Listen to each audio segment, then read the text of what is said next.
Bueno, buenos días. En primer lugar, quiero agradecer a todos ustedes su presencia, a la gente de ALZ Agro y Arauxin por la invitación, digamos, y felicitarlos por la convocatoria en una época de, como decían, de pleno trabajo, donde, bueno, es muy gratificante que en una época así, digamos, me vengan a escuchar. Bueno, como también me presentaban, yo trabajo en el INTA de Pergamino, en nutrición de cultivos, fertilidad de suelos, y digamos un poco en un manejo de una charla, digamos un poco general, yo les voy a mostrar en qué estamos trabajando, nosotros en nutrición, básicamente en el INTA. Me gustaría dejarles una idea del enfoque que, digamos, plantea un poco la nutrición y el uso también de las tecnologías que son un poco complementarias, como el uso de bioestimulantes, como una parte de un sistema integral de altos rendimientos, donde muchas veces el manejo eficiente o no de ese sistema modifica la capacidad de respuesta que podemos tener a la nutrición. Entonces, yo digamos un poco dentro del temario que voy a desarrollar, en primer lugar voy a hablar un poco de qué impacto tiene la fertilización en tus sistemas de producción. Voy a mostrar algunos ensayos de lo que nosotros llamamos brechas de rendimiento y cuánto digamos, de ese aumento de rendimiento o cuánto del rendimiento total de un cultivo se explica a partir de la nutrición.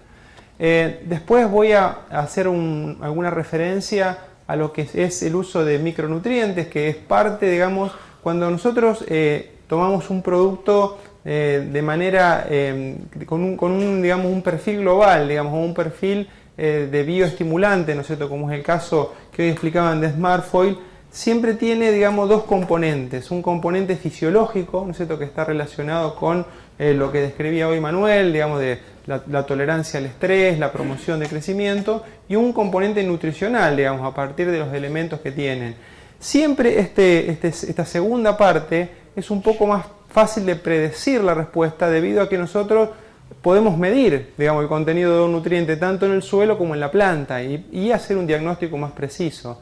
Mientras que, digamos, la parte fisiológica surge un poco a partir de la experiencia de una determinada cantidad de experimentos que en una condición similar, en una condición agronómica similar, nos dan una magnitud y un porcentaje de respuesta, y a partir de una caracterización, digamos, de, por ejemplo, un fenómeno que pueda darse como una sequía o algún otro tipo de estrés. Pero, digamos, el componente nutricional nosotros lo estudiamos mucho porque tiene ese factor de que nosotros podemos llegar a hacer diagnósticos a partir de que podemos llegar a medir. También vamos a ver el rol que tienen estos nutrientes en la tolerancia a estrés y cómo en general, adelantándome ya a la presentación, una condición de estrés cuantificable en general aumenta los porcentajes de respuesta con relación a lo que es a la media. Voy a hacer alguna breve referencia acerca del rol que tienen sobre la calidad de los granos cosechados, que es algo que nosotros en agricultura extensiva no le damos relevancia, pero muchas veces producto de la fertilización, no solamente el contenido de nitrógeno que en determinados cultivos se paga a partir del porcentaje de proteína, ¿no es cierto?, sino que hay un enriquecimiento del producto cosechado que también tiene un valor en sí mismo, un valor nutricional y posiblemente en un futuro pueda tener un valor económico. Vamos a hablar algo acerca de las experiencias puntuales y por último me gustaría resaltar el hecho de que en general, digamos, cuando nosotros estamos acostumbrados a manejar macronutrientes que tienen un grado importante de comoditización, ¿no es cierto? Y por eso hablamos de kilogramos de nitrógeno, por ejemplo, suelo más fertilizante, kilogramos de fósforo, miramos las unidades de fósforo o de azufre o de nitrógeno de una determinada fuente, pero cuando empezamos a ver productos más metabólicos, ¿no es cierto?, el impacto tiene que ver con la cantidad de nutrientes que aportan, pero también con características adicionales, o sea, su composición, pero también su formulación, la forma química y también las condiciones bajo las cuales, cómo lo aplicamos, ¿no es cierto?, y en qué condiciones ambientales, tiene una correlación importante con la respuesta. Entonces, un poco como un temario a desarrollar y empezamos mirando la fertilización y su impacto en los sistemas productivos. Y a mí me gusta ver, digamos, el rol de las distintas tecnologías en un cuadro de este tipo, que es muy simple, que, digamos, hacia arriba nos muestra cómo es el porcentaje de respuesta, ¿no es cierto?, que tienen distintas tecnologías. Por ejemplo, acá están cuantificadas varias en el cultivo de maíz y de soja, y hacia la derecha la estabilidad. medida la estabilidad como el porcentaje de casos donde tienen respuestas estadísticamente significativas, tomando un nivel de significancia, ¿no es cierto?, del 10%. Entonces, por ejemplo, para evaluar, digamos, cómo está graficado esto, uno puede decir de que, por ejemplo, si uno mira cuál es la práctica agronómica que más respuesta en cantidad, ¿no es cierto?, podría llegar a tener. Nosotros la que tenemos medida es la fertilización con nitrógeno en el maíz de segunda después de un trigo, porque ese trigo deja el suelo totalmente empobrecido de nitrógeno y, digamos, como promedio encontramos un 25% de incremento por una sola tecnología, que es un incremento bastante grande. Pero fíjense, ¿no es cierto?, cuál es la estabilidad de la práctica. Está alrededor de un 40%. ¿Por qué pasa? Porque ese maíz de segunda muchas veces le falta agua. Entonces eso hace que la falta de agua, digamos, deprime, ¿no es cierto?, la expresión de respuesta. En cambio, si nosotros nos vamos a ver cuánto es el porcentaje de respuesta a la fertilización nitrogenada en un maíz tardío sobre barbecho o sobre legumbre, que tiene mucho más nitrógeno en el suelo, entonces el incremento de rendimiento esperable promedio es de alrededor del 10%. Pero como ese maíz tardío tiene el perfil cargado, la estabilidad, ¿no es cierto?, está en el orden del 80%, o más del 80%. Es decir, es menor en magnitud, pero es una respuesta mucho más estable. Entonces, ¿qué podemos esperar, ¿no es cierto?, en general de lo que son los incrementos de rendimiento acerca de este tipo de tecnologías que estamos hablando de modo complementario? Fíjense que yo acá tengo la cuantificada, la expresión de el porcentaje de respuesta a micronutrientes o a bioestimulantes por medio de tratamientos foliares. También en este caso lo tengo sobre semilla, y en el caso de los que están de color rojo son en los dos casos en maíz, y después aquí tengo en soja, ¿no es cierto?, la respuesta es, a micronutrientes o tratamientos biológicos en soja de primera y en soja de segunda. Entonces uno puede decir de que en el caso de maíz está en el orden de las aplicaciones foliares, en el orden del 10% con un 40, ¿no es cierto?, a un 45% de casos positivos con significancia estadística. Esto no quiere decir que no tengamos una respuesta a veces superior a cero, pero muchas veces la variabilidad, digamos, del sitio hace de que no lleguen a ser estadísticamente significativas. En el caso de los tratamientos de semilla o en soja de primera, en general son de una magnitud un poco menor, pero son más estables, rondan, ¿no es cierto?, el 50% de casos positivos. Y cuando nos vamos a un cultivo que en general está en una condición más restrictiva desde el punto de vista del ambiente, como es una soja de segunda, que obviamente por el consumo del trigo tiene menos agua, menos nutrientes, fíjese que tanto en porcentaje como en estabilidad de respuesta tiende a aumentar, siendo ya una primera aproximación de que podemos llegar a estar, digamos, la situación de estrés en general favorece la expresión de respuesta. Dicho, digamos, de manera muy general, vemos que nos movemos en general haciendo buenos diagnósticos en el rango de 5 a 10% de respuesta y con entre un 40 y un 70% de casos positivos dependiendo del cultivo y dependiendo de la condición ambiental. Para entender, ahora nosotros, ¿de qué depende esa variabilidad en las respuestas? ¿Depende solamente del producto? Digamos, no, depende muchas veces de las condiciones del ambiente, ¿no es cierto?, y en el cual los manejamos y del resto del paquete tecnológico. Entonces, en los últimos años estamos muy focalizados en tratar de estudiar, digamos, ¿no es cierto?, de manera conjunta los sistemas de producción y cuáles son los factores que nos hacen crecer la productividad. Entonces, venimos planteando este tipo de experimentos, como por ejemplo en este caso, un experimento en maíz, que lo hemos hecho en las últimas 3 campañas, en las 3 regiones, digamos, de variabilidad de suelos que tiene el norte de Buenos Aires, que son hacia, digamos, el extremo norte, casi contra el río Paraná, digamos, los suelos de textura más finas, algo parecido a Entre Ríos, como es la zona de San Antonio de Areco, San Nicolás, Ramallo. La zona central, digamos, que abarca Pergamino, Rojas, Colón, inclusive Ferré, que son suelos más francos, y más hacia el centro de la provincia, ¿no es cierto?, que tenemos como Junín, digamos, ¿no es cierto?, por ejemplo, General Arenales, suelos más arenosos.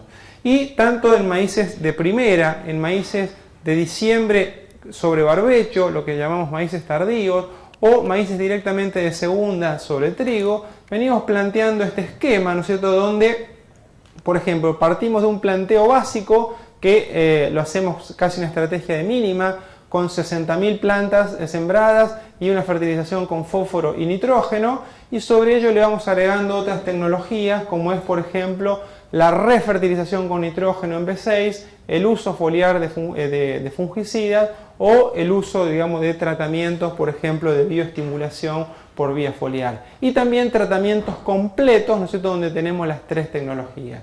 Y también en esos experimentos hacemos el esquema inverso, o sea, partimos de un tratamiento completo, ¿no es cierto?, con 80.000 plantas y todas las tecnologías, y de a una, ¿no es cierto?, le vamos sacando en un esquema sustitutivo. Esto nos permite armar este tipo de cuadros donde tenemos los distintos factores de producción y ver para cada uno de estos sistemas cuánto explica cada uno de ellos los rendimientos y cuál es la brecha global de rendimiento. Entonces encontramos, por ejemplo, que los sistemas, digamos, de maíz temprano, ¿no es cierto?, llegan a tener brechas de rendimiento entre ese completo con 80.000 plantas y todas las tecnologías respecto de aquel que solamente tiene una base, ¿no es cierto?, de manejo de alrededor de un 30%. Los tratamientos de los maíces tardíos tienen, digamos, una brecha de producción que es menor. Eso tiene que ver con que el piso de rendimiento tal vez es más alto, o al tener más temperaturas y un barbecho más prolongado, en general hay una acumulación de nutrientes en el suelo. Y en el cambio los maíces de segunda, nuevamente la brecha vuelve a ser muy amplia debido a que el consumo de cultivo de invierno de nuevo, ¿no es cierto?, deja bastante empobrecido de nutrientes el suelo.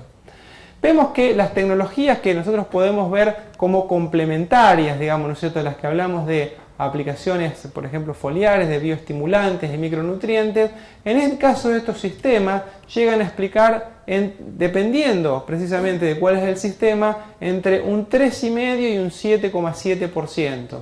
Y siempre aquellos que están más ajustados desde el punto de vista nutricional, como es el caso de los maíces tempranos o los maíces de segunda, en general son los que muestran la mayor expresión de respuesta.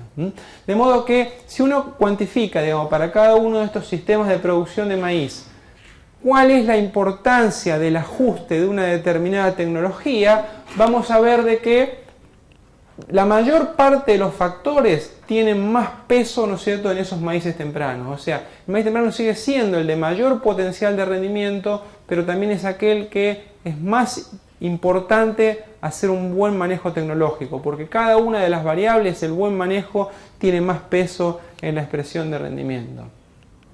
Una de las excepciones, ¿no es cierto?, suele ser, y después Margarita seguramente lo va a expresar con mucha más profundidad que yo, pero la sanidad es una de las excepciones, generalmente en los maíces tardíos, sobre todo cuando uno hace pesar, digamos, la presencia de tizón algunos años, ¿no es cierto? Eso hace que digamos, los maíces tardíos sea más relevante el ajuste de la sanidad.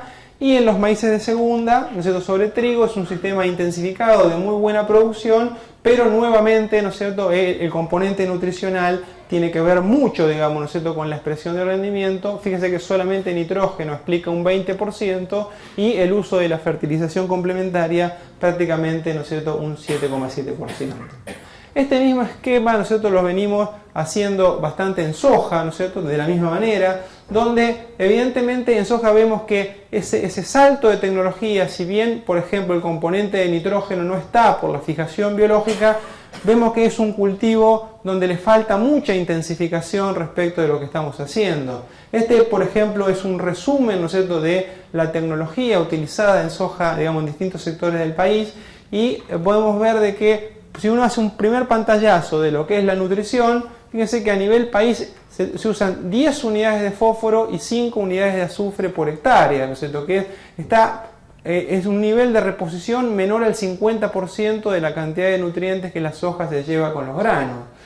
Fíjense que, por ejemplo, para el caso de una soja, por ejemplo, en el orden de 4 a 5 toneladas, tiene una extracción promedio de unas 20 kilos de fósforo por hectárea, y en el orden de 8 a 10 kilos de azufre, y para la zona núcleo podemos ver que el promedio de aplicación es de 13 unidades de fósforo y 5 unidades de azufre, o sea, muy por debajo, ¿no es cierto?, de lo que realmente, ¿no es cierto?, son las necesidades del cultivo.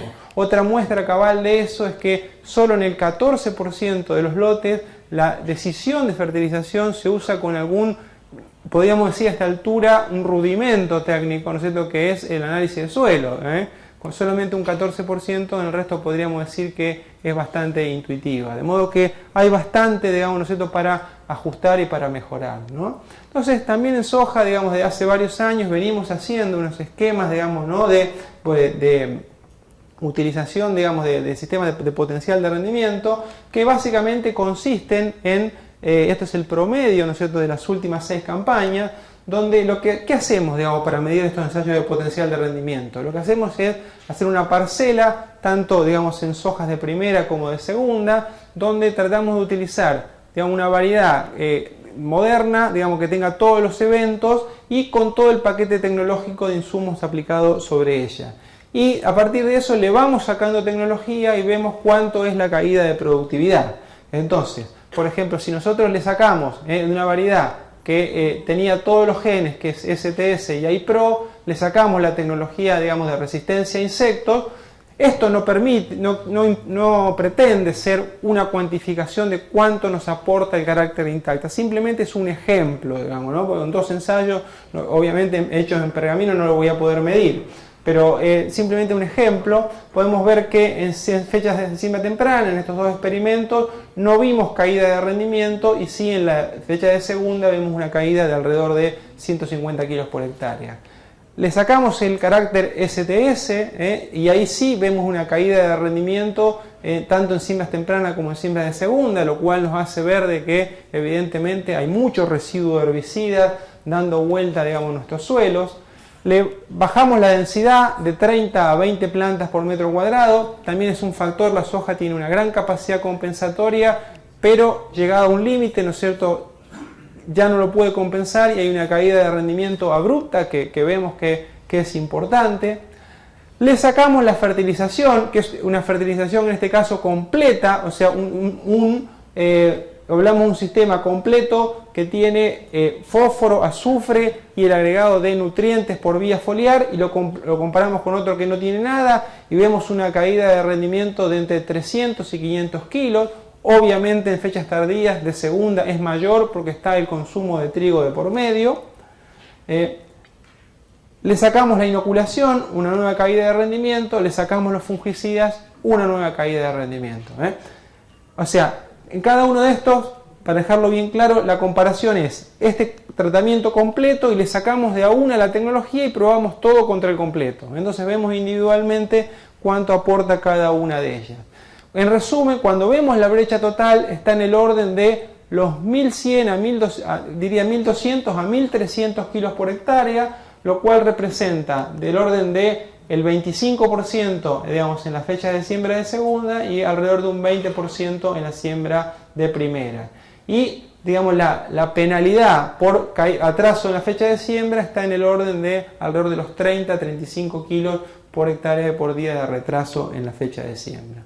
Es decir, habría una brecha del orden de los 1200 a 1300 kilos, y si miramos cuánto de eso se explica por factores nutricionales, vemos que es aproximadamente un 50%, lo cual nos permite, redondeando el concepto, de que la soja todavía guarda una brecha de productividad bastante importante entre lo que sacamos hoy a campo y lo que podríamos llegar a lograr, y que una parte importante de esa brecha está explicada a partir de factores nutricionales. Cuando miramos, ¿no es cierto?, cuánto explica cada uno de los factores a la formación global del rendimiento, fíjense que vemos una particularidad muy grande de la soja. La soja siempre la asociamos a estabilidad. Es estable ante condiciones desfavorables para caer los rendimientos, pero también es estable para subirlas, porque no hay un solo factor que lo determine, sino que son muchos, y muchas veces las interacciones entre ellos son los que explican la productividad. Fíjense que ningún factor por sí solo explica grandes saltos en rendimiento. Nosotros queremos crecer en los rendimientos, tenemos que armar un sistema con muchas tecnologías apiladas que permitan interacciones positivas entre esos factores. Otro grupo de experimentos que un poco diseñados a nivel de esa tecnología y a mejorar las brechas de productividad, es que venimos haciendo desde hace también varias campañas, desde la campaña 2009-2010 en adelante, soja de primera, soja de segunda.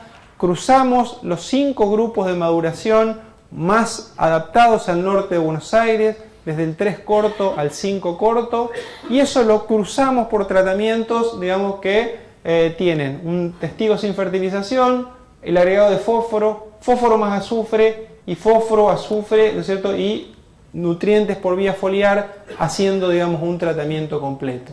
Cuando miramos, digamos, cuánto explica a la formación de rendimiento cada uno de esos factores, fíjense que lo que llamamos año, que tiene que ver con precisamente el año en que se hizo el ensayo, pero también el sitio con lo que lo hicimos. O sea, esa interacción año por sitio no es lo que en definitiva nosotros llamamos ambiente.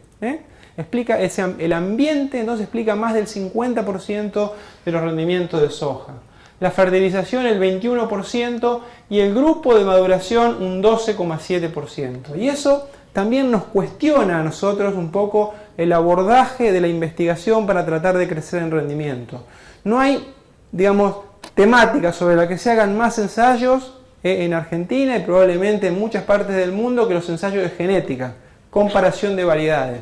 Pero fíjense que un rango de 2 grupos de maduración nos explica solamente el 12,7% de la variación en rendimiento, o sea, una parte muy pequeña, mientras que el ambiente llega a explicar más del 50%. Entonces lo que nosotros tenemos que tratar es de ver qué características del ambiente nos modifican los rendimientos y estudiar, mejorar el ambiente, y no porque si la variación entre grupos nos explica el 12%, el cambio de una variedad dentro de un grupo debe explicar alrededor de un 1%, ¿no es cierto? Entonces, algo que le ponemos mucho interés, pero que, digamos, seguramente tiene una participación muy pequeña, digamos, en la productividad total. Entonces, en esos cruces de grupo, digamos, por tratamiento de fertilización por año, cuando nosotros estudiamos cada uno de los factores por separado, vemos que norte de Buenos Aires los que más rinden son los grupos 4, grupo 4 corto, grupo 4 largo, y si uno separa la respuesta a la fertilización por grupo, los que más rinden también son los que más responden a la fertilización, de modo que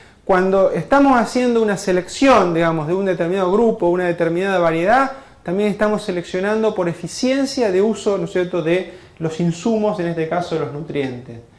Y si miramos, digamos, ¿no es cierto?, cuánto impacta los distintos elementos en la respuesta a la fertilización en soja, vemos que en promedio de estas 8 campañas, soja de primera y soja de segunda, vemos que fósforo se lleva una gran parte, en el orden de 308 kilos por hectárea. Digamos, lo que vemos arriba es la respuesta hasta el año anterior, 2016-2017, y sumando este último año que tuvo un factor de estrés muy marcado, fíjense que la respuesta a fósforo, a azufre permanece relativamente constante, pero la respuesta a las aplicaciones, digamos, por vía foliar, una vez que el suelo está seco y está en alguna medida inhibido, digamos, de la capacidad para tomar nutrientes del suelo, la respuesta en general tiende a aumentar y se hace un poco más grande, ¿no es cierto? Si estos 128 kilos de aumento de rendimiento, ¿no es cierto?, debido a la aplicación de nutrientes por vía foliar, es poco o es mucho, digamos, es un término relativo, ¿no es cierto?, donde cada uno tiene que hacer la cuenta. Pero lo que sí nos interesa ver es que es un dato muy consolidado porque surge de 8 campañas, 5 grupos de maduración, 2 fechas de siembra y 4 repeticiones. O sea que junta un pool de datos, ¿no es cierto?, que realmente, ¿no es cierto?, es muy importante, que nos está mostrando que verdaderamente, ¿no es cierto?, algún efecto estamos viendo. Ahora, lo interesante, ¿no es cierto?, es que cuando nosotros podemos empezar hacer una integración de estos resultados. Y es un poco lo que vemos acá en este cuadro, digamos que es varios puntos y líneas, pero que es muy sencillo de ver. Yo en los puntos azules, ¿no es cierto?, tengo los distintos grupos de maduración. 3 corto, 3 largo, 4 corto, 4 largo y 5 corto. Y aquí tengo los distintos tratamientos de fertilización, que yo en este caso los separé entre año seco y año húmedo. Entonces los que tengo arriba, por ejemplo, son la fertilización con fósforo en un año húmedo, la fertilización con fósforo, azufre y micronutrientes en un año húmedo, el control o testigo en un año húmedo y fósforo y azufre en un año húmedo. Y lo mismo, ¿no es cierto?, para un año seco. Entonces yo puedo empezar a relacionar los factores entre sí. Por ejemplo, yo me encuentro que un grupo excesivamente corto, como es el 3 corto, es un grupo que está para el otro lado de las estrategias de manejo. O sea, las estrategias de manejo están para acá y este está para acá. Esto quiere decir que es poco adaptado, que su rendimiento no depende de factores relacionados con el manejo que nosotros le hagamos, digamos, ¿no? a ese cultivo de soja. Aquí tenemos el grupo 5 corto, ¿no es cierto?, que está cercano, digamos, al punto de origen. ¿Eso qué significa? Bueno, que es poco sensible, ¿no es cierto?, que su rendimiento varía poco en función del año climático o las estrategias de fertilización. Pero los grupos del medio son los que expresan la mayor variabilidad. Entonces, si yo estoy en un año húmedo, que es, digamos, idea de un buen ambiente climático, y tengo una adecuada fertilización, lo que más me está rindiendo, ¿no es cierto?, es el grupo 3 largo. Si estoy en un año húmedo con escasa fertilización, o en un año seco con alta fertilización, lo que más me rinde, ¿no es cierto?, es el grupo 4 corto. Y por el contrario, si estoy en la doble situación negativa de un año seco y ausencia de fertilización, lo que más se adapta a esa situación y más me rinde es el grupo 4 largo. ¿Qué significa esto? Que yo puedo, la respuesta a la fertilización muchas veces la hemos caracterizado solamente a partir de, por ejemplo, niveles de nutrientes en el suelo. Pero si yo modifico el grupo, ¿no es cierto?, puedo llegar a sobreexpresar la respuesta a la fertilización. ¿Por qué? Porque si yo sé que, por ejemplo, tengo un buen ambiente hídrico y un buen manejo nutricional, puedo llegar a acortar hasta un grupo de madurez, y sabemos que las variedades de grupo más corto tienen más índice de cosecha y más potencial de rendimiento. Entonces, aprovechar mejor los nutrientes aumentando su productividad.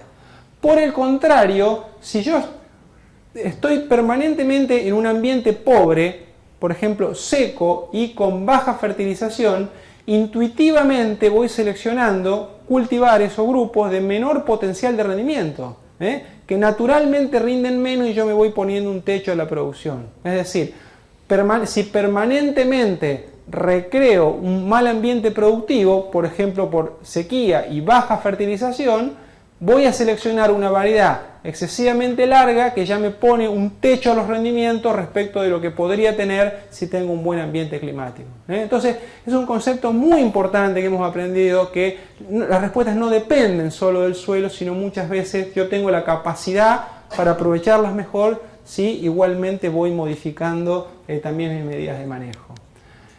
Este es otro grupo de experimentos también que venimos realizando hace muchas campañas, donde cruzamos fechas de siembra tempranas y tardías, con los distintos grupos, los grupos más adaptados, desde el 3 corto hasta el 5 corto, y tratamientos extremos. Un testigo que no se fertiliza, un tratamiento completo, ¿no es cierto?, donde le completamos la nutrición. Fósforo, azufre, micronutrientes, bioestimulantes, todo completo. Entonces, vemos el efecto año, el efecto fecha de siembra, bueno, y la interacción año por fecha de siembra, ¿no es cierto?, que es muy importante. Pero lo que les quiero mostrar fundamentalmente, ¿no es cierto?, los datos de esta última campaña, ¿no es cierto?, que fue un año seco, ¿no es cierto?, que son muy relevantes y muy demostrativos. Acá tengo, por ejemplo, ¿no es cierto?, el rendimiento en la fecha de siembra la fecha de siembra temprana de la primera semana de noviembre. Fíjense que tengo una respuesta media, ¿no es cierto?, que está en el orden de entre los 300 a 500 kilos, pero que se expresa mayormente entre los grupos de maduración 3 largo y 4 largo. Y que si me voy a un grupo excesivamente corto, no tengo respuesta, probablemente porque fue una variedad que tuvo escasa biomasa para un ambiente que fue excesivamente desfavorable, o una variedad muy larga tampoco tuvo respuesta porque metió el llenado hacia una época del año donde las lluvias se hacían más escasas y el ambiente se iba empobreciendo. Entonces, muchas veces encuentro en factores de manejo la explicación que de otra manera no tengo, ¿no es cierto?, a la falta de respuesta a la fertilización. Y que en otra condición similar, digamos, ¿no es cierto?, con el mismo suelo, pero cambiando el manejo, ¿no es cierto?, puede llegar a ser mucho más relevante, ¿no es cierto?, y por supuesto económicamente más significativa. Y cuando me voy a la fecha de siembra tardía, esto es mucho más expresivo todavía. Fíjense lo que sucede en la fecha de siembra de diciembre, la fecha de siembra de segunda. Yo tengo una expresión de respuesta al tratamiento completo del testigo, respecto del testigo sin fertilización al que recibió el tratamiento completo, que está en el orden de los 300 a 400 kilos en los grupos cortos, se reduce a 250 kilos en el grupo 4 corto, que todavía sigue siendo interesante, pero cuando me voy a grupos más largos, ya entra en una sequía pronunciada, el cultivo se destruye y la posibilidad de respuesta también, digamos, ¿no? Entonces, ¿qué me encuentro? Que en el mismo suelo, digamos, con el mismo cultivo, en el mismo sitio, puedo llegar a tener desde 0 a 550 kilos de respuesta, solamente explicado por variaciones en la fecha de siembra y en el grupo, o sea, por variaciones en el manejo. Siempre una mejor condición productiva, como una fecha de siembra de primera, me tiene más respuesta, 337 versus 206 kilos por hectárea. Hay un poco menos de respuesta respecto de años húmedos, pero esto es muy importante, muy explicativo. Solo en adecuadas combinaciones de fecha de siembra y grupo de maduración encontré respuesta a la fertilización. Si yo me equivoco en armar la arquitectura del cultivo, puedo tener bajos niveles de fósforo, condiciones predisponentes, digamos, a tener respuesta a la fertilización que la voy a anular, digamos, por un inadecuado manejo, ¿no? Y muy gráfico es esto, digamos, para un mismo ambiente, un mismo sitio, tengo un rango de rendimiento de 3.600 kilos de soja según lo que yo haga, según la fecha que use, el grupo, fertilizo o no fertilizo.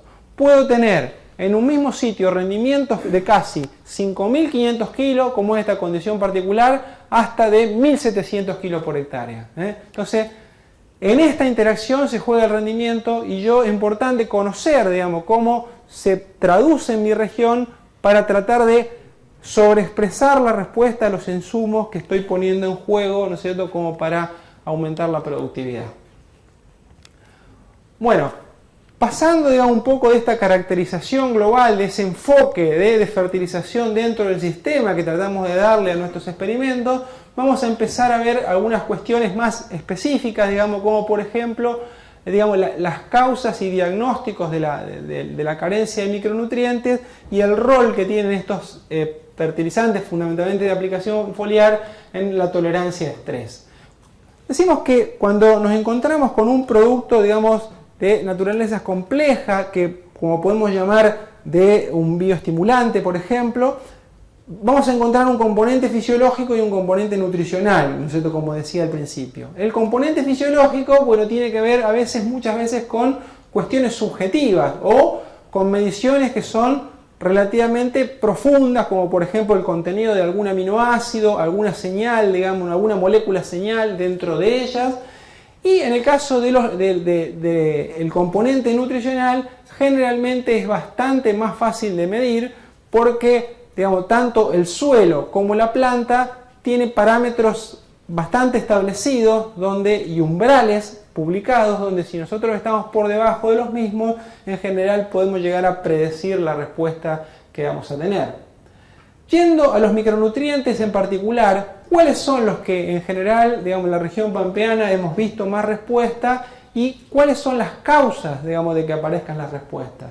Cuando hay respuesta a un micronutriente, en general se van a dar alguna de estas tres causas particulares, que o va a tener una baja disponibilidad, digamos, de ese nutriente en el suelo, o vamos a estar trabajando con un cultivo con una particular exigencia o sensibilidad a un nutriente. Un caso muy paradigmático, por ejemplo, es el del boro en girasol, ¿no es cierto?, que es un nutriente que siempre tiene concentraciones críticas, o sea, necesita tener una concentración en los tejidos mucho más alta que la de otros cultivos, como pueden ser el maíz o la soja. O hay una condición de ambiente o manejo, digamos, que hace particularmente sensible y predisponente a ese sitio a tener una respuesta al agregado de un determinado elemento en particular. Para el caso, por ejemplo, del zinc, que es seguramente de los micronutrientes que nosotros podemos manejar en Argentina, el más conocido y el más difundido, se presentan las tres características. O sea, por ejemplo, sobre todo las gramíneas, son cultivos con una particular exigencia, nuestros suelos tienen disponibilidades bajas y muchas veces se presentan condiciones de manejo que también favorecen la expresión de respuesta. Por ese motivo, ¿no es cierto?, están tan difundidas la aparición de respuestas positivas. Y hay algunas regiones en particular que presentan, digamos, características distintivas que hacen particularmente a los ambientes con posibilidades de responder al zinc. Por ejemplo, la mayor parte o buena parte de los trabajos que vienen, digamos, y que muestran respuestas positivas al agregado de zinc en maíz y otras gramíneas, como pueden ser trigo o sorgo, pueden venir del sur de Córdoba, ¿no es cierto?, donde vemos los trabajos, por ejemplo, de Gabriel Espósito y su grupo en la Universidad de Río Cuarto, donde el material originario es pobre en zinc y encontramos concentraciones extremadamente bajas en los suelos. En el caso de Entre Ríos, cultivos como el arroz, el maíz, expresan respuestas muy frecuentes, lo cual tiene que ver mucho con los suelos. pH alto, la presencia de carbonato de calcio hace que las carencias de todos los micronutrientes se vuelvan exacerbadas. Los ensayos que realizamos en zona núcleo, como sur de Santa Fe, norte de Buenos Aires, tienen mucho que ver no tanto con características originales, sino con las altas tasas de extracción, debido a que son ambientes muy rendidores y nunca fertilizados con estos nutrientes. Entonces, años de balance negativo han vuelto, digamos, bajas las disponibilidades en los suelos. Y si nos vamos al centro oeste de Buenos Aires, tiene que ver con la conjunción de un poco de estos dos factores, o sea, altas tasas de demanda y extracción, y por otra parte suelos arenosos y con baja materia orgánica, que hace que haya un bajo nivel, digamos, ¿no es cierto?, en general en los suelos, que no llega a satisfacer las tasas de demanda. Y son, sí. Ahí en la zona de mar chiquita, toda la parte de suelos arenosos, hay un gran problema. Claro, bueno, es una condición que recrea algo parecido a lo de Entre Ríos, ¿no? Por pH alto y presencia de sales, ¿no? Bueno, los síntomas de deficiencia son altamente conocidos. Es este bandeado clorótico longitudinal paralelo a las nervaduras, que suele maximizarse, digamos, entre B2 y B6, cuando el cultivo empieza a mostrar alguna tasa de demanda, es el síntoma característico y que en alguna medida ha hecho internalizar el problema. Probablemente haya otros factores u otros nutrientes que tengan respuestas similares, pero en el caso del zinc se nota, y todo entra un poco por los ojos y eso hace que, digamos, se lo vea mucho y se lo trate de remediar. Estas bandas cloróticas no siempre son, digamos, un síntoma inequívoco de respuesta y es un indicador más fiable la concentración en el suelo que la expresión del síntoma. Particularmente deficientes, mucho en el sur de Córdoba o en Entre Ríos se ve, ya sí, digamos, es un síntoma que permite anticipar de que después vamos a encontrar respuesta a la fertilización.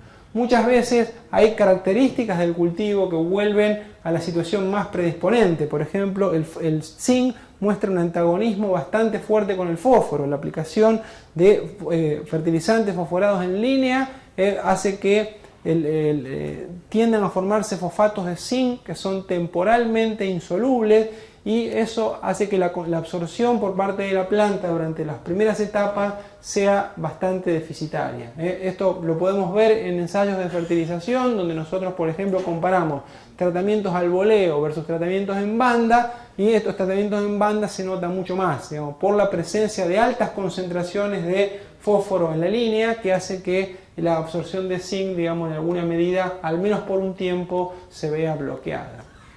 De modo que si nosotros nos centramos en este elemento, vemos que hay condiciones, digamos, que lo hacen particularmente deficitario y que favorecen la expresión de respuesta.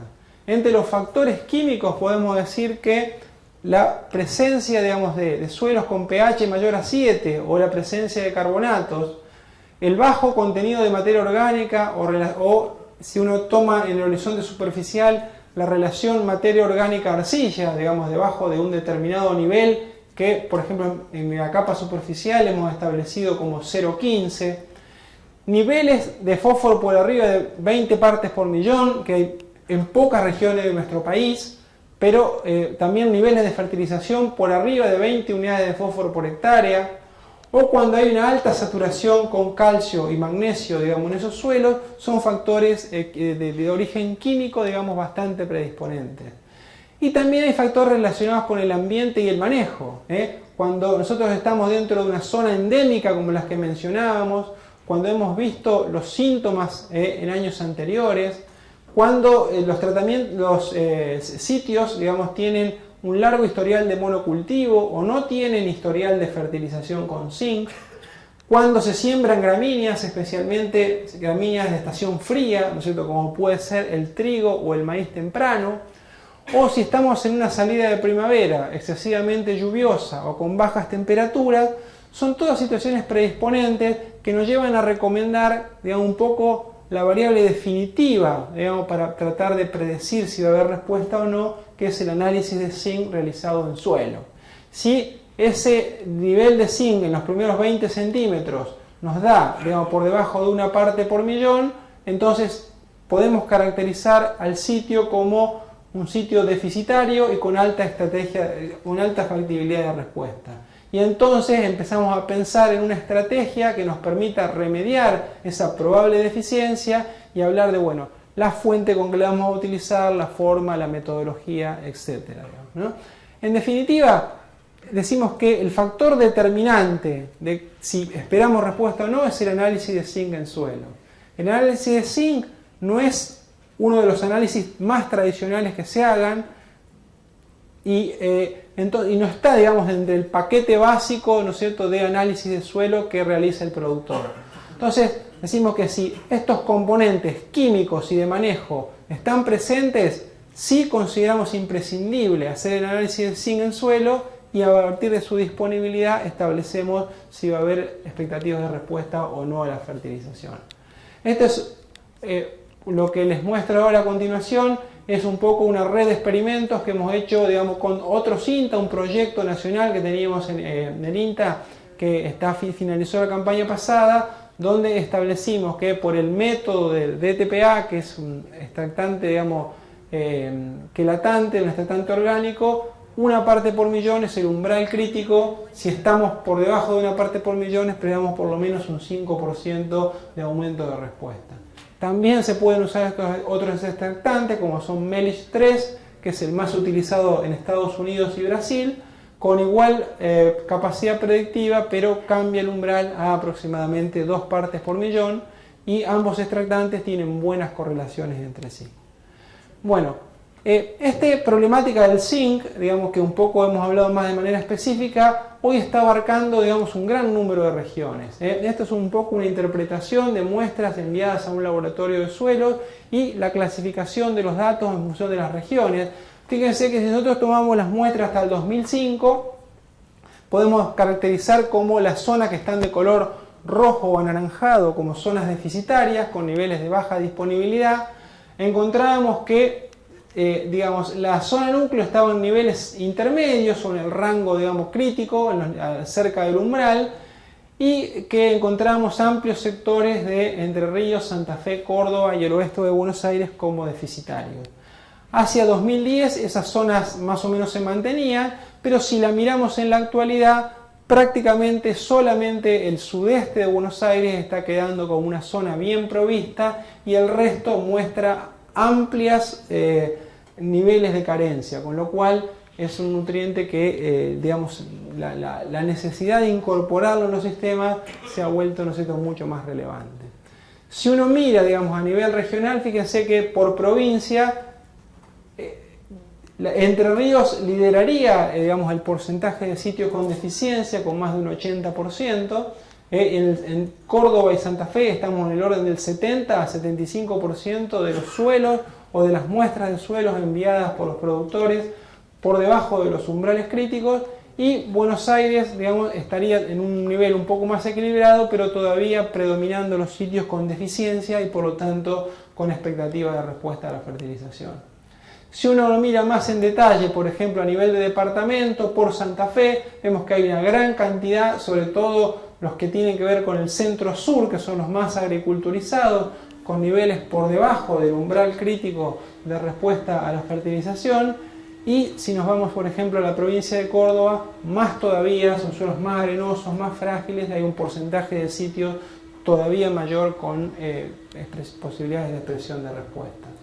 Esto no tiene que ver, digamos, no es simplemente muchos números, pero lo que le quiero mostrar es lo siguiente, que nosotros ya tenemos, estos son límites críticos de concentración de nutrientes en hoja debajo de los cuales se espera respuesta a la fertilización. para distintos cultivos, ¿no es cierto?, y con una base de datos local. Es decir, nosotros ya tenemos en Argentina, años atrás se decía, los análisis foliares son útiles, pero en Argentina no tenemos valores de referencia. Digamos, hoy ya sí hay una gran cantidad de experimentos realizados con determinaciones hechas que nos permiten establecer niveles umbrales propios, donde nosotros podemos hacer un análisis de hoja y saber, digamos, si estamos bien o mal nutridos y a partir de eso decidir una estrategia de respuesta de fertilización o no. Esto durante muchos años se usaron tablas como esta, digamos, esta proveniente de Brasil, donde tiene muy ajustado el tema de la fertilización foliar, con muchos años, más años de trabajo, pero nosotros ya nos podemos basar también en datos locales para, a partir de un análisis de tejido, dar una respuesta certera de si estamos teniendo carencia de algún nutriente en particular. Otros elementos, digamos, que nos pueden llegar a tener carencias por situaciones particulares, por ejemplo el caso del boro. El caso del boro es un micronutriente que en algunas regiones expresa respuesta a su aplicación a partir de una baja disponibilidad del elemento en el suelo. El boro, digamos, es una especie de nitrógeno en chiquito, tiene mucho su disponibilidad asociada a los niveles de materia orgánica, entonces en aquellos suelos muy arenosos o degradados muestra, digamos, bajos niveles y posibilidad de respuesta a la fertilización. Y también hay una condición de ambiente o manejo predisponente que tiene que ver básicamente con la expresión de respuesta a estrés o con años secos donde en general la respuesta al agregado aumenta. Acá tenemos un trabajo realizado hace algunos años atrás, una recopilación de datos de laboratorio de distintas regiones que muestran cuáles eran los niveles, digamos, de boro en los suelos originales de los suelos y cuáles son los niveles actuales, y el cambio de colores verdes, digamos verde oscuros o verde claros, a colores más claros o amarillentos, nos indica que, digamos, la larga tradición de cultivos que tiene toda la región pampeana argentina ha bajado la disponibilidad de estos elementos y aumentado las posibilidades de tener una deficiencia. Si a eso le sumamos un mapa que muestre los niveles de extracción, este es un mapa de la campaña pasada, la campaña 2016-2017, muestra que la zona central, digamos, la zona núcleo, a partir de, digamos, los altos rendimientos, pero también la alta frecuencia del cultivo de soja, que es el más extractivo, porque tiene concentraciones más altas de nutrientes en los granos, nos genera en definitiva estos mapas de disponibilidades actuales que muestran, no son tan conocidas como por ejemplo los mapas de fósforo, pero que nos muestran regiones que serían ampliamente deficitarias y con posibilidades de respuesta a la fertilización. Este es una recopilación de experimentos experimentos de aplicación foliar de distintos nutrientes o productos, digamos, con características de bioestimulantes, y nosotros siempre la obsesión que tenemos los técnicos es tener herramientas de diagnóstico, pues sabemos que ninguna tecnología va a dar respuestas positivas en el 100% de los casos, pero tampoco son pocas las tecnologías o ya están filtradas las que no tienen respuestas nunca. Entonces, para poder hacer recomendaciones exitosas, la gran pregunta es cuándo sí y cuándo no, cuándo usarlos y cuándo no usarlos. Y tenemos que tener para eso un método de diagnóstico, ¿no es cierto? Y empezamos a ver qué variables nos explican la respuesta a la fertilización. Hay nutrientes que son fáciles de medir en el suelo, como decíamos en el zinc, entonces uno mide la concentración y es una respuesta más objetiva. Pero hay otros, ¿no es cierto?, como es el caso, por ejemplo, el caso de boro que mencionábamos, o productos de tipo más fisiológico, como es un bioestimulante, donde hay una nebulosa, ¿no es cierto?, que dificulta, digamos, esa recomendación. Entonces, una de las características que encontramos que nos expresan, digamos, un indicio de cuáles son las situaciones de más respuesta, es la clasificación de las campañas, por ejemplo, en función a su pluviometría. Y nos encontramos que en los años secos, por ejemplo, la respuesta a los fertilizantes foliares aumenta. Acá tenemos integrado casi 142 ensayos, casi 690 tratamientos, donde vemos que en un año seco, digamos, la respuesta con relación a un testigo a la cual le asignamos un rendimiento de un 100% está entre el 7 al 11%. mientras que en un año húmedo está entre el 4,5 a un 6%. Claramente en una situación de sequía o menor disponibilidad hídrica aumenta. Eso tiene que ver con que, digamos, la acumulación de componentes desfavorables o relacionados al estrés es mayor, y que también en un año seco hay una mayor dificultad de las plantas para tomar los nutrientes desde la solución del suelo. También se ve de una manera bastante, digamos, importante que siempre nosotros preferimos, digamos, y eso es una evidencia empírica que hemos determinado a partir de los experimentos, que las aplicaciones tempranas en general son más exitosas que las aplicaciones tardías. Nosotros generalmente nos vemos un poco más de respuesta a las aplicaciones volcadas hacia R1, R2, digamos, ¿no?, cuando se inicia el periodo reproductivo, que aquellas que van hacia R3, R4. Tiene que ver en general con un área foliar más permeable, más fácil de atravesar por parte de las soluciones, y también, digamos, ¿no?, con un cultivo que tiene todos los componentes de rendimiento por delante para definir. Entonces, en un año seco, decíamos, el incremento de respuesta entre el 7 a casi el 11%, con un 53% de casos con respuestas estadísticamente significativas. Cuando nos vamos a un año húmedo, estamos entre el 4,5 al 6%, con un 34% de casos con respuesta estadísticamente significativa. Claramente, en años secos, la respuesta tiende a aumentar, ¿no? Dentro de esos componentes, ¿sí?, dentro de esos fertilizantes que estamos agregando, tenemos aplicaciones de boro, ¿no es cierto?, que probablemente dentro de los micronutrientes para soja sería el más importante. La frecuencia de respuesta aumenta en el orden de un 10 a un 11%. Es decir, llegamos hasta un 65% en años secos y un 44% en años húmedos. Entonces la presencia de boro tenemos que es muy importante en esos fertilizantes. Acá hay un caso también, digamos, que nos muestran, aparte de la sequía, otras situaciones productivas, ¿no es cierto?, donde hemos encontrado mejoras en la factibilidad de la respuesta. Por ejemplo, este es un experimento hecho, ¿no es cierto?, en un caso particular donde en un estado temprano un cultivo sufrió una defoliación por granizo. Entonces, lo que hicimos fue hacer un experimento donde evaluamos la respuesta a la aplicación casi inmediata, 7 días después del granizo, y ustedes saben la variabilidad, la erraticidad que tiene el granizo. Hicimos ese experimento, digamos, sobre el lote defoliado, y también en un caso en un lote muy cercano al mismo, digamos, que no había recibido el granizo. Bueno, algunos de los daños, ¿no es cierto?, característicos, digamos, del granizo, y lo que vimos es que cuando hacíamos la aplicación en el ensayo o en el lote que no había tenido defoliación, veíamos una respuesta de 191 kilos por hectárea, mientras que el que había sufrido defoliación por granizo llegaba a 278 kilos por hectárea. O sea, evidentemente un estrés severo, agudo, como era el caso del granizo, aumentaba, ¿no es cierto?, la expresión de respuesta a la fertilización. Este es otro caso, ¿no es cierto?, donde ese estrés nosotros lo simulamos. Este es el caso de un experimento, digamos, en maíz pisingallo, un maíz pop, que es un maíz, digamos, que le cuesta lograr cobertura, entonces lograr altas tasas de crecimiento y de intercepción durante los primeros estadios es clave. Entonces lo que procedimos a hacer es hacer una defoliación temprana, o sea, dejar en B6, dejar plantas enteras, parcelas enteras que no recibían defoliación, o a otras que las defoliábamos completamente en B6.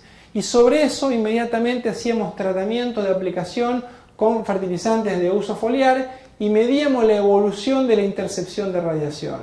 Lo que veíamos es que aquel cultivo que estaba entero no veíamos demasiados cambios en los niveles de intercepción, mientras que el que había sido defoliado, la recuperación del área foliar y de la intercepción era mayor cuando recibía, ¿no es cierto?, una fertilización complementaria.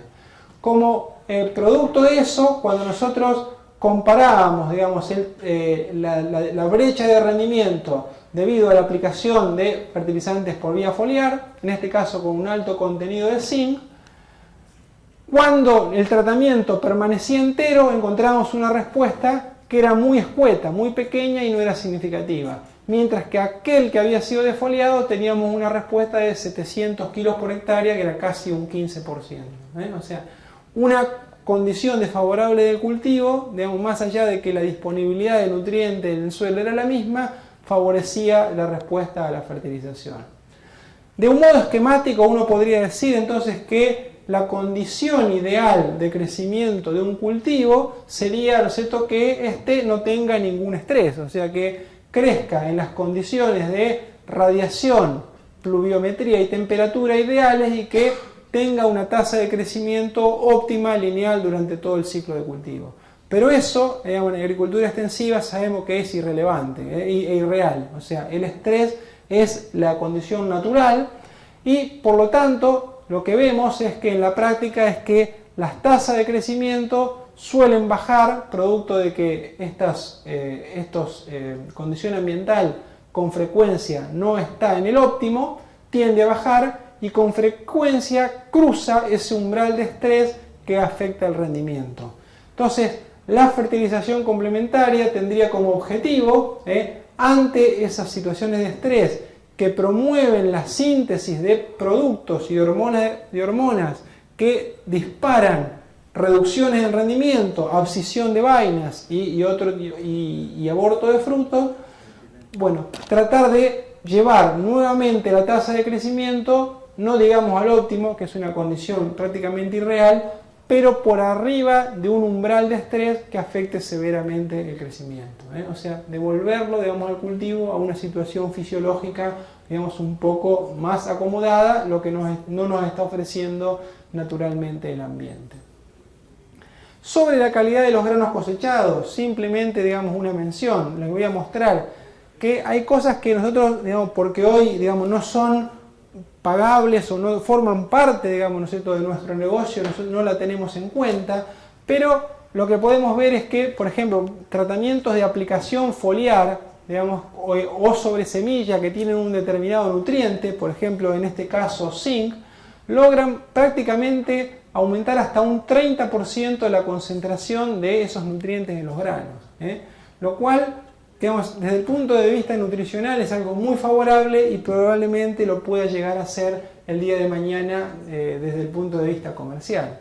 En particular, digamos, ¿no es cierto?, las aplicaciones foliares y hechas de manera tardía son las que más van hacia los granos, y cuando uno mira, por ejemplo, la acumulación total de un nutriente en un grano, puede llegar a ser hasta un 25% más alta cuando uno multiplica rendimiento por concentración respecto de otro que no lo ha tenido. Con lo cual, a veces el rendimiento industrial y el valor nutricional también suele ser mucho mayor, y eso puede ser interesante también en cualquier grano o producto que vaya a ser destinado, por ejemplo, a la nutrición animal, como forraje, ¿no? Pues no solamente es mejor en la productividad, sino también en la calidad del producto cosechado, ¿no?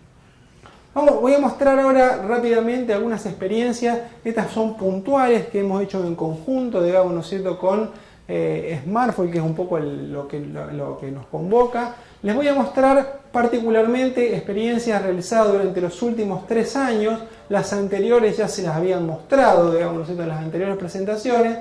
Y empezando por cultivo, este es un experimento en trigo, ¿no es cierto?, donde la aplicación foliar, en este caso, ¿no es cierto?, el último experimento que hicimos en trigo, produjo un aumento de rendimiento del orden de los 330 kilos por hectárea, las cuales fueron estadísticamente significativas. Dosis de 2 litros en estado de hoja prácticamente cercano a hoja bandera, SA237, cuando está completamente emergida, pero todavía no tomó el estado de bota.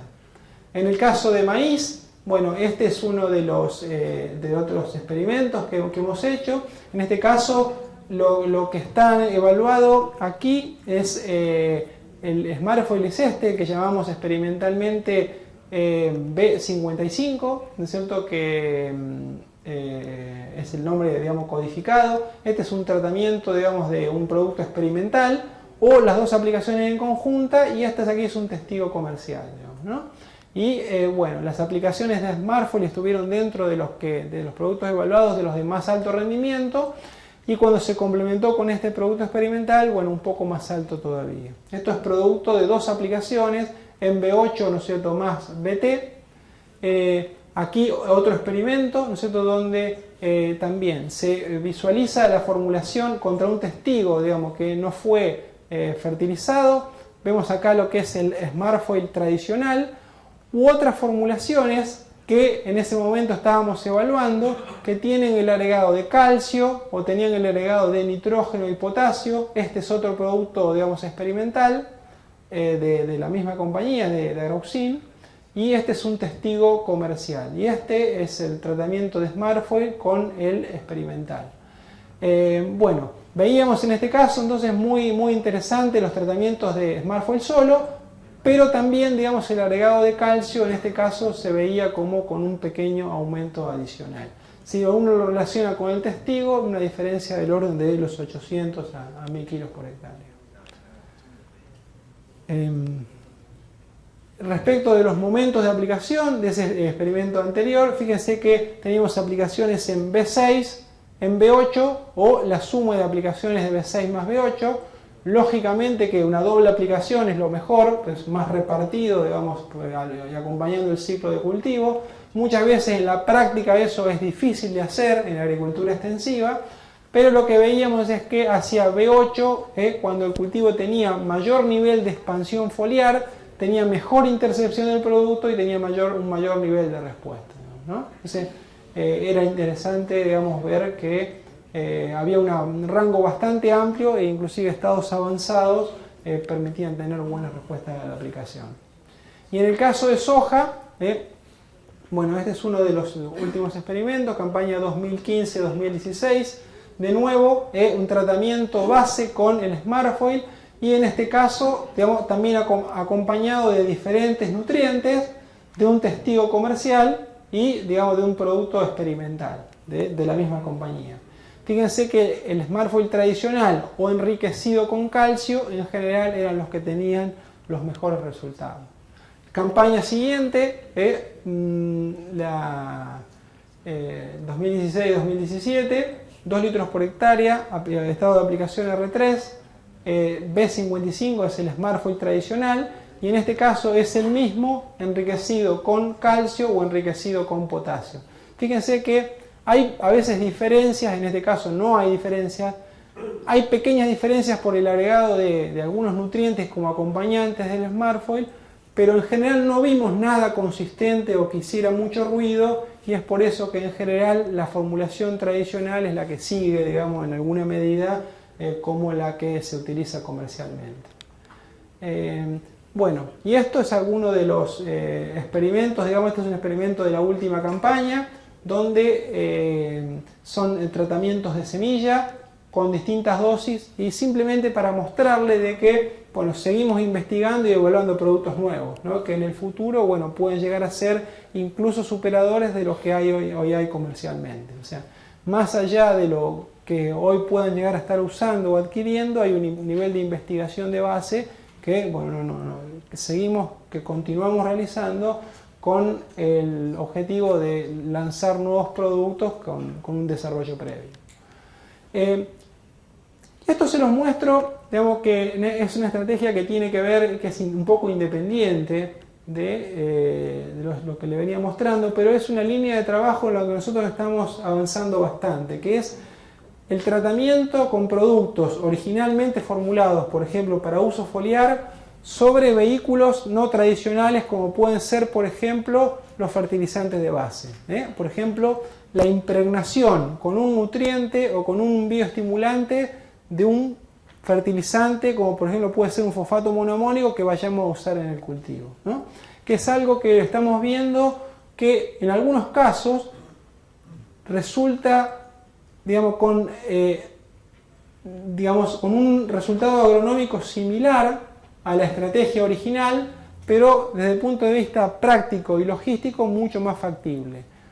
Eso, digamos, surge en alguna medida como una herramienta tecnológica para, digamos, sortear la brecha de determinadas prácticas que no han logrado ser adoptadas, como por ejemplo un tratamiento de semilla en maíz. En general nadie quiere hacer un tratamiento de semilla en maíz porque implica abrir la bolsa muchas veces desde el criadero, perder la garantía, remover una determinada cantidad de fungicida o insecticida que ya viene previamente dosificado, y por ahí un tratamiento sobre el mismo fertilizante puede llegar a ser más práctico y hay que evaluarlo con similar eficacia agronómica.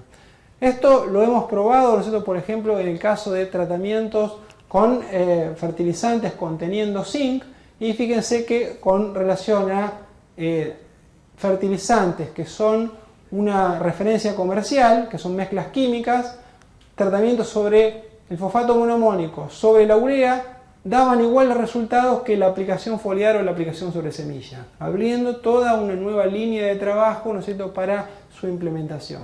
En el caso de maíz es lo mismo, ¿no es cierto? Fíjense que tratamientos sobre los fertilizantes daban igual resultado que los tratamientos foliares, con lo cual es una vía más, digamos, que podría llegar a servir como ingreso, digamos, a herramientas tecnológicas que habían sido diseñadas, por ejemplo, previamente como tratamiento de semilla o tratamientos foliares. Y creemos que por esta vía, digamos, va a haber un crecimiento muy importante hacia los próximos años, con el objetivo de enriquecer y agregar valor a una práctica que el productor ya hace, como por ejemplo colocar un fertilizante fosforado en la línea de siembra. Por último, digamos así, para finalizar la presentación, vamos a hablar un poco de la importancia de la calidad de la fuente, ¿no es cierto? Generalmente cuando nosotros estamos aplicando un tratamiento, digamos, o un nutriente por vía foliar, la gran ventaja que tenemos es que tenemos muchas barreras menos respecto de lo que sería un tratamiento por el suelo. Si estamos hablando de un microelemento, ¿no es cierto?, eso tiene mucha, digamos, más relevancia que un tratamiento por vía, que lo que se sucedería, por ejemplo, con el caso del nitrógeno. Aquí tenemos, por ejemplo, un cuadro que nos ejemplifica el tiempo necesario para que un determinado nutriente sea absorbido un 50% de la dosis aplicada. Fíjense que, por ejemplo, si nos vamos al caso del nitrógeno, tenemos un tiempo que va entre media hora a 2 horas para que el 50% del nitrógeno aplicado esté en el órgano y en la célula destino. Eso significa que si nosotros, por ejemplo, queremos corregirle la proteína a un trigo o una cebada, ya a las 2 horas tenemos la mitad de lo que hemos aplicado en el sitio de acción. Eso hace que, como un factor de corrección, por un lado nos independice de las condiciones ambientales y por otro lado sea muy rápida la respuesta que podamos tener y que podamos tener efectos en estados avanzados. En el caso de nutrientes que tienen una elevada retención, como por ejemplo en el caso del zinc, cuando nosotros lo aplicamos al suelo, la absorción final es casi siempre menor al 10%. Es por eso que nosotros, por ejemplo, cuando hacemos un fertilizante que contiene un fosforado que contiene zinc, generalmente se aplica 1 kilo de zinc. ¿Por qué? Porque la planta va a terminar absorbiendo alrededor de 100 gramos y ese kilo de zinc está por arriba de los requerimientos de un maíz de 10 toneladas, que es alrededor de 400 gramos de zinc aproximadamente. Pero ponemos de más porque la eficiencia de absorción es baja, como para compensar esa ineficiencia. Pero cuando lo ponemos por vía foliar, en el término de máximo 2 días, un 50% está absorbido. O sea, la vía foliar se usa, ¿no es cierto?, se postuló como la forma inicial porque, digamos, es mucho más eficiente, porque no tenemos, digamos, la necesidad de pasar en el suelo donde hay, digamos, puede reaccionar con el resto de los elementos del suelo y tenemos toda la complicación, digamos, de la absorción. Ahora bien, nosotros cuando queremos aplicar cualquier cosa por vía foliar, cualquier cosa que sea, tenemos que tener muy en cuenta que la lámina foliar es un órgano que no está diseñado morfogenéticamente, digamos, para la absorción de soluciones, sino que la planta lo ha diseñado para la captación de luz y el intercambio gaseoso. Y por el contrario, tiene toda una serie de barreras para impedir que la desecación, para que no pasen las soluciones, ¿no es cierto? Entonces, en alguna medida, para que algo entre la planta, es como que nosotros tenemos que engañarla a la planta y lograr que eso pueda llegar a ser absorbido, ¿no es cierto? Entonces, la lámina foliar va a presentar una serie de barreras que pasan en primer lugar por la pared celular, que es un órgano, digamos, un tejido muerto, podemos decir, de la planta, donde el pasaje se da a través de los estomas y los canales intercelulares que tienen. Esos canales son de un tamaño determinado, por lo tanto la molécula tiene que ser lo más chica posible, ¿no es cierto?, para poder atravesarlo. Es un transporte pasivo, sin gasto de energía. Luego hay que atravesar la membrana plasmática, que ya es un órgano donde necesitamos un transporte activo, necesitamos un transportador y hay un gasto de energía. Y una vez que entra a la célula, tiene que transportarse, ¿no es cierto?, por los haces vasculares para llegar a los órganos de destino. De manera que uno puede decir, digamos, ¿no es cierto?, que una molécula que uno llega, digamos, que está expuesta a todo un ambiente que muchas veces es desecante, cuando nosotros hacemos la aplicación, llega, se posa sobre la hoja, tiene que atravesar una serie de barreras y recién cuando llegó al órgano destino podemos llegar a decir de que esa molécula, ¿no es cierto?, ha sido absorbida y está en condiciones de cumplir un rol determinado. Mientras tanto lo hemos aplicado, pero no quiere decir nada, ¿no es cierto?, de que estemos cumpliendo una determinada función. A su vez, digamos, ¿no es cierto?, las distintas especies que nosotros vamos a estar fertilizando, cada una de ellas tiene alguna adaptación particular para tratar de impedir el desecamiento, ¿no es cierto?, el pasaje de soluciones. Entonces, sobre esa pared, por ejemplo, si nosotros estamos hablando de, por ejemplo, un durazno puede tener pelos, un trigo, ¿no es cierto?, puede llegar a tener escamas, ¿no es cierto?, una colza puede llegar a tener determinadas ceras sobre la pared, la lámina celular, la lámina foliar. Entonces, pero cuando vamos a diseñar un producto, obviamente no se va a diseñar un producto particular para una especie, tiene que ser multiespecífico y capaz de sortear cualquiera de estas barreras. Con esto lo que quiero decirles es que el uso foliar, digamos, de bioestimulantes, micronutrientes, digamos, se aleja muchísimo del concepto de la nutrición al suelo, donde hacemos un cálculo de cantidad y vemos las unidades que entran al producto, que entran a la planta o que entran al sistema. La nutrición foliar, digamos, reúne un concepto que tiene que ver con el aporte de nutrientes, pero también requiere la calidad de un diagnóstico, que es lo que hemos estado hablando hasta ahora, la cantidad de nutrientes, pero la formulación y la aplicación afectan directamente al resultado de la práctica, ¿no es cierto? Por lo tanto, no podemos hablar ya de fuente de zinc, o de un zinc, digamos, de manera aislada, sino que tenemos que hablar del zinc y su formulación, del zinc y su calidad de aplicación, y lo mismo, ¿no es cierto?, cuando nos referimos al perfil fisiológico de un determinado producto. Para el caso particular, por ejemplo, no tomo el caso de un catión, como puede ser el zinc, el cobre, el manganeso, cualquiera de los cationes, podemos encontrar todas estas formas químicas, orgánicas e inorgánicas, ¿no es cierto? Bueno, son todas iguales, no son todas distintas, ¿no es cierto? Entonces, muchas veces un determinado producto es más caro, pero es el necesario como para que pueda entrar, digamos. Hay productos que, por ejemplo, sales inorgánicas, son productos, digamos, que son útiles para aplicaciones al suelo o para impregnar un fertilizante, pero que no van a dar resultados si lo hacemos por vía foliar, porque son moléculas que tienen, por ejemplo, una carga positiva y que van a quedar por afuera, digamos, de la lámina foliar. Podemos tener otros productos que son aptos para tratamiento de semilla, otros que son aptos para usos foliares, digamos, ¿no? Entonces, es el nutriente y su formulación, digamos, ¿no? En particular, por ejemplo, cuando hablamos de un elemento, ¿no es cierto?, como en el caso de un catión, como puede llegar a ser el zinc, que es el elemento que tendríamos en la parte central, digamos, de esta molécula, pero nosotros no podemos poner un zinc o una sal, un sulfato de zinc por vía foliar, porque ese zinc tiene dos cargas positivas. La pared celular tiene carga negativa, va a quedar afuera de la planta. Entonces, esa forma de aplicación no tiene ninguna posibilidad de ser exitoso. ¿Cómo se ha tratado de quelatar, digamos, o de acomplejar esas cargas, de neutralizar esas cargas?